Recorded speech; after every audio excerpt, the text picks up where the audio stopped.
I'm still trying to establish fever. So, Govind, do you want to come in, help us understand from your perspective what causes complexity? Why compliance is so complex? Let's look at compliance first. The compliance is internal and external. The internal compliance largely comes from all the internal processes and processes that the organizations has, and the external compliances are basically driven with the compliance that are laid out by various regulators and the government.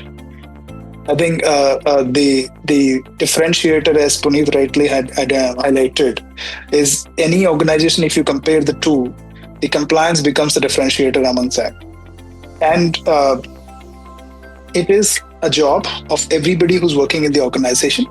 At the same time, you also need people at the corporate office who manages and have a continuous monitoring of the entire system of compliance that is mapped to the organization, saying that we have a robust mechanism which gives the comfort and clarity to the management board as well as to the shareholders that the company is operating in a properly compliance culture. It is complex because of the sheer number of states the company India has. Every state has got its own rules and regulations.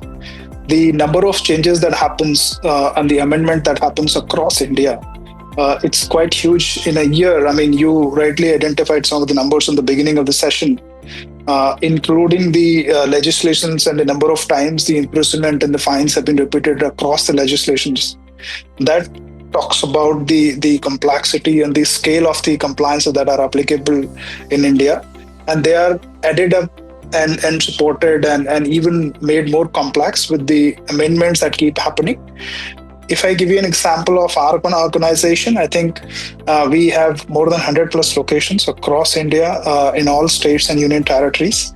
We have because of which there are 22,000 plus unique compliances that apply to all of them. If I put together everything, and there are more than 300 to 400 people who are mapped or identified performing those compliances. So the size of it and the presence that we have across India with multiple states having different kind of legislations, and even in the states there are multiple bodies. The government, the municipality has its own compliance.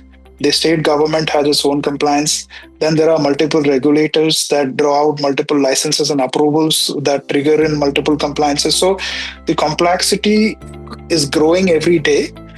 The number of compliances is coming down, but the kind of oversight government is putting in, the kind of rigor they are putting in with the help of regulators and various automations that government is bringing in their ecosystem, that's making it even more difficult for organizations to follow. And as I said, this is the differentiator. The organizations that follow compliance to the core, whether internal or external, always differentiate from the other organizations which don't.